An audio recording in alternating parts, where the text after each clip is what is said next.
Hello students, आज हम study करेंगे बहुलक चैप्टर में भाग 2।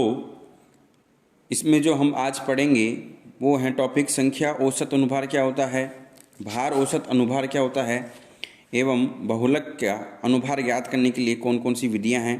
यह topic BSc second year students के लिए उपयोगी है। बहुलक अनुभार उसकी बहुलीकरण की मात्रा पर निर्भर करता है और बहुलीकरण अभिक्रियाओं को विभिन्न चरणों तक सीमित किया जा सकता है। इसलिए अंतिम चरण में प्राप्त वृहत अणुओं के अनुभार भी भिन्न भिन्न होते हैं। यही कारण है कि बहुलक का अनुभार वस्तुतः उसमें उपस्थित विभिन्न वृहत अणुओं के अनुभार का औसत होता है। औसत अनुभार को हम दो प्रकार से बता सकते हैं। पहला है तरीका संख्या औसत अनुभार, नंबर एवरेज मोलिकुलर वेट। इसमें क्या करना है, जो बहुलक है उसमें जो अणु हैं डिफरेंट अणु जुड़ के क्या बनाते हैं, बहुलक बनाते हैं। तो यहाँ पे जो डिफरेंट अणु हैं उनकी संख्या है N1, N2, N3 और उनके द्रव्यमान भी क्रम से हैं capital M1, M2 and M3।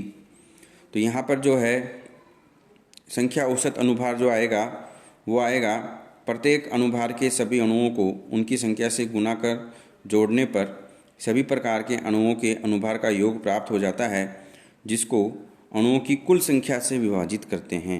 आप यहाँ देख रहे हैं फॉर्मूले के अंदर।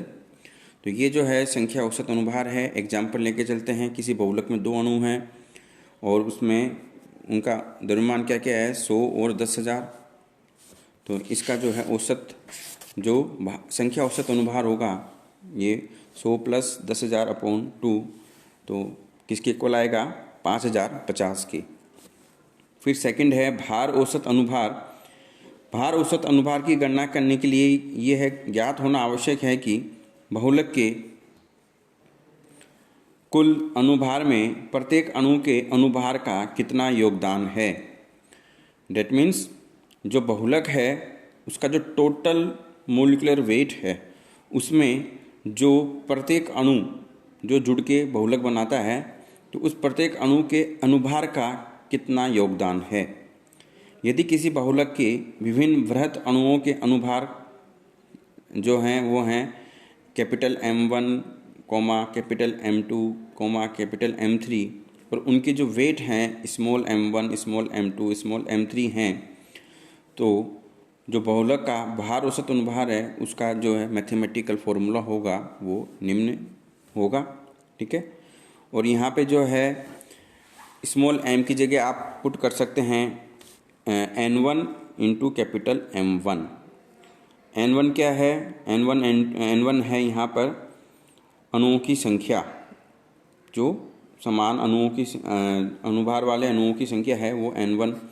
तो N2 की जगह आप M2 की जगह आप पुट कर सकते हैं N2 इंटू कैपिटल M2। ये पुट करेंगे तो हमें निम्न फॉर्मूला प्राप्त होगा। ठीक है। उसके बाद में है कि बहुलक के अनुभार निर्धारण करने की विधियाँ।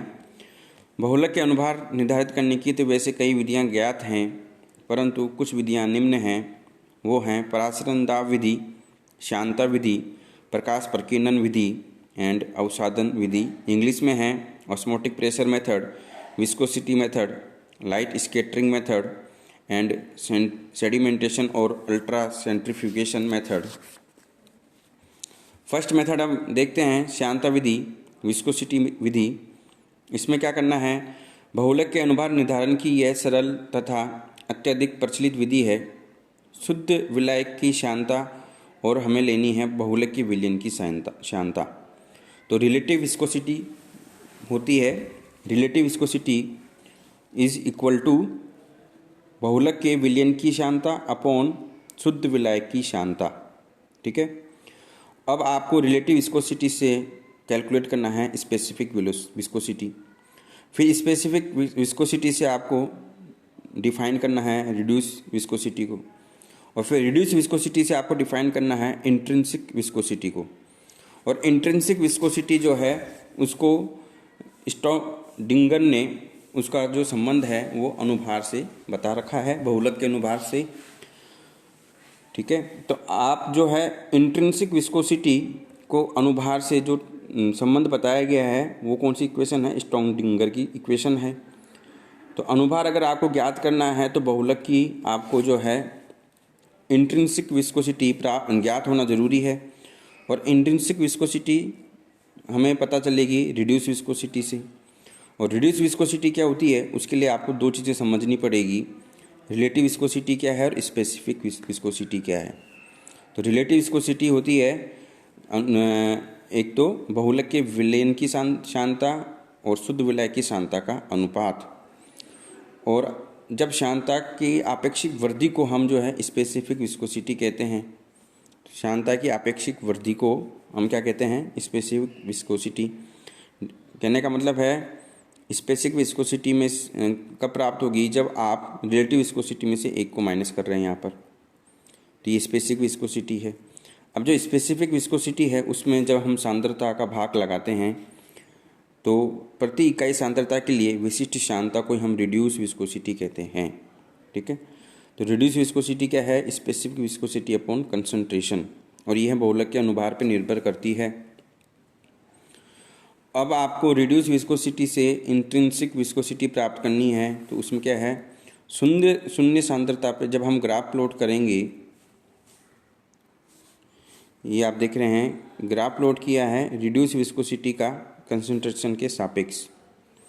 रिड्यूस विस्कोसिटी का कंसंट्रेशन के सापेक्ष जब ग्राफ प्लॉट करते हैं तो यहाँ अंतःखंड बनता है। ठीक है, और जब इसको हम पीछे की ओर प्लॉट करते हैं ग्राफ को, तो यहाँ पर जो हमें रिड्यूस विस्कोसिटी का मान प्राप्त होता है वही क्या होगा, बहुलक की विलयन की अंतःसांद्रता होती है। ठीक है, इंट्रिंसिक विस्कोसिटी होती है। और ये स्टोनडिंगर ने बताया कि बहुलक की अंतःसांद्रता उसके अनुभार में निम्न संबंध होता है। तो इस संबंध के द्वारा जो है हम जो है बहुलक का अनुभार ज्ञात कर लेते हैं। फिर है सेकंड विधि है प्रासरण दाब विधि। बहुलक के अत्यधिक आणविक भार होने से हिमांक में अवनमन एंड क्वथनांक में उन्नयन का मान इतना कम होता है कि इनका सही मान ज्ञात करने में काफ़ी कठिनाई रहती है। अतः प्रासरण दाब विधि का उपयोग किया जाता है। ये विधि इस सिद्धांत पर आधारित है कि जब एक शुद्ध विलायक अर्धपारगम्य झिल्ली के एक ओर तथा विलयन दूसरी तरफ रहता हो तो परासरण दाब शुद्ध विलायक की ओर से बढ़ता है। द्रव्यों को अपनी सांद्रता को बनाए रखने की प्रवृत्ति की वजह से परासरण दाब उत्पन्न होता है। अर्धपारगम्य झिल्ली के रूप में हम सेलोफेन झिल्ली प्रयुक्त करते हैं, जिसमें से सिर्फ विलायक के अणु ही स्वतंत्रता पूर्वक निकल सकते हैं, और अगर बहुलक में कोई अशुद्धि हो तो वह भी बाहर निकल सकती है। झिल्ली में से होकर निम्न अनुभार की प्रजातियों का विसरण नहीं होना चाहिए। वांटाप ने बताया कि परासरण दाब विलय के आणविक आकार के समानुपाती होता है, और ये वांटाप की सामान्य इक्वेशन है। आप देख रहे हैं वांटाप की सामान्य equation P = CRT upon M। C यहाँ पे कंसंट्रेशन है, R यहाँ पर गैस स्थिरांक है, T यहाँ पे परम ताप है, M यहाँ पे बहुलक का अनुभार है। ये जो वांटाप की सामान्य समीकरण है ये जो है साधारण विलयों के 1% सांद्रता तक के विलयनों के लिए प्रयुक्त होती है, परंतु उच्च अनुभार वाले बहुलकों के विलयन के लिए यह मान्य नहीं है, भले ही उसकी सांद्रता कितनी भी कम क्यों न हो, क्योंकि विलय के अनेक छोटे अणु वृहद अणुओं की दीर्घ श्रृंखलाओं में फंस जाते हैं और इस प्रकार विलयन में से पृथक हो जाते हैं, जिसके कारण विलयन की प्रभावी सांद्रता में वृद्धि हो जाती है। इसलिए हमें जो है बहुलक के लिए इस समीकरण को है हम लिमिटिंग लॉ के रूप में प्रयुक्त करते हैं। तो ये जो है बहुलक के लिए समीकरण निकल के आती है लिमिटिंग लॉ के रूप में हम निम्न प्रकार से लिखते हैं। अब आपको ग्राफ प्लॉट करना है। P/C लिमिटेशन है सांद्रता की 0 की तरफ और सांद्रता के साथ में। तो यहाँ पर जो है इस प्रकार जो ये सीधी रेखा को शून्य सांद्रता तक बढ़ाकर एक निश्चित धनात्मक अंतःखंड की गणना की जाती है और उस अंतःखंड का मान जो है हमें पुट करना है इस इक्वेशन के अंदर। ठीक है, और उससे फिर हम जो है बहुलक के अनुभार का निर्धारण कर लेते हैं। तो ये तरीका है। और जो परासरण दाब के द्वारा जो apparatus यूज लिया जाता है वो निम्न प्रकार से है। बहुलक विलयनों का परासरण दाब मापने के लिए प्रयुक्त उपकरण को ये दर्शाया गया है। इसमें छिद्रित प्लेट पर सेलोफेन की महीन झिल्ली लगा देते हैं जो एक महीन केस नली से जुड़ी होती है ताकि जल की अधिक मात्रा नलिका में प्रवेश नहीं कर सके, विलयन तनु न हो सके। इस विधि में विलायक अर्धपारगम्य झिल्ली से प्रवाहित होकर बहुलक विलयन वाले खंड में पहुंचने लगता है तथा केस नली में विलयन की ऊंचाई में वृद्धि होने लगती है। जब ये वृद्धि स्थिर हो जाए तब नलिका के द्वारा ऊंचाई को नोट कर लेते हैं और विलयन का परासरण दाब जो है हमें निम्न इक्वेशन से कैलकुलेट करते हैं। इक्वेशन है HdG। D यहाँ पर है बहुलक विलयन का घनत्व, G गुरुत्व त्वरण है और जो H है वो क्या है, ऊंचाई। Thank you.